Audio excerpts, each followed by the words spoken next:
You want to give people their tax dollars back through government porculus bills, and then you want to tax it back later. Why not just let them keep it in the first place?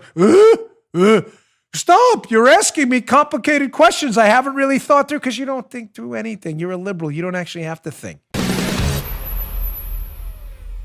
Here was President Trump yesterday.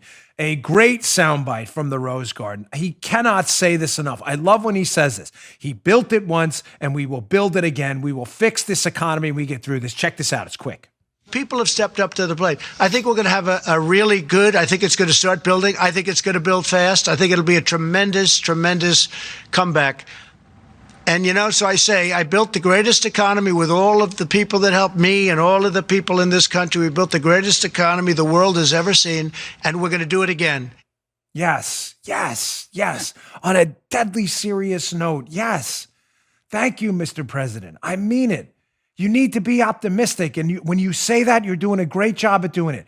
Americans are really looking for some note of optimism. You go to the Drudge Report, cable news, it's 24-hour hysteria. Really. I've seen some of it change. I was watching this morning. Stu Varney was on Fox, had a note of optimism. Goldman Sachs apparently just put out a report. I don't know if you all saw it, saying, listen, the stock market may not take as much of a, this is them, not me. I'm just but may not take as much of a dive because people have already discounted the value of this and are thinking more long-term right now for recovery. Folks, there are some optimistic notes out there. States are opening up. Business may be getting somewhat back to some semblance of normality. We can't have 24-hour hysteria. Human beings are conditioned to deal with stress, Joe. Not constant stress 24 hours a day, 7 days a week. They're just not. The body breaks down. Cortisol levels, adrenaline, they elevate. These break down muscle tissue, everything. You're not designed for that. It is time for a note of optimism. It's time to pivot from making these briefings about primarily the coronavirus to making these briefings primarily about your optimistic economic message going forward. And I wanted to bring that up because, one, it's a great message. We will build it again. That's a darn great message. But secondly, what's Joe Biden's message? I want to ask a question to the liberals, and I mean this because we have liberal listeners. I get their nasty grips. Please explain to me how Trump's economic vision, cut taxes, more economic freedom, hopefully get a control on our spending soon. He's talked about it before, but we haven't done it. He hasn't. We better do it now. We're out of control with the spending. But we get his vision now. Deregulate, Joe. More economic freedom. More decision-making freedom through deregulation. What's Biden's vision? We know that. I don't have to guess. Neither do you. He's already articulated his vision. Economic intercourse. And economic intercourse through Joe Biden means what, Joe? It means elevating your taxes and bigger government and more regulation. I'm just asking you, to our liberal friends, please explain to me how Joe Biden's vision of upping your taxes and increasing regulations is going to grow us out of this. I'll wait. No, I'll wait. The Democrats, who are now, just to be clear, are now signing on to trillion-dollar spending packages. Do you see how this message, Joe, is a little weird? Follow me. You are the audience's referee. Yeah.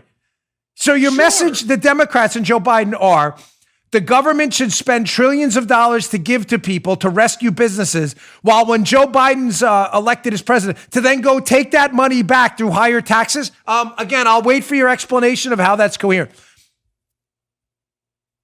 Does anyone want to volunteer an explanation of how that is?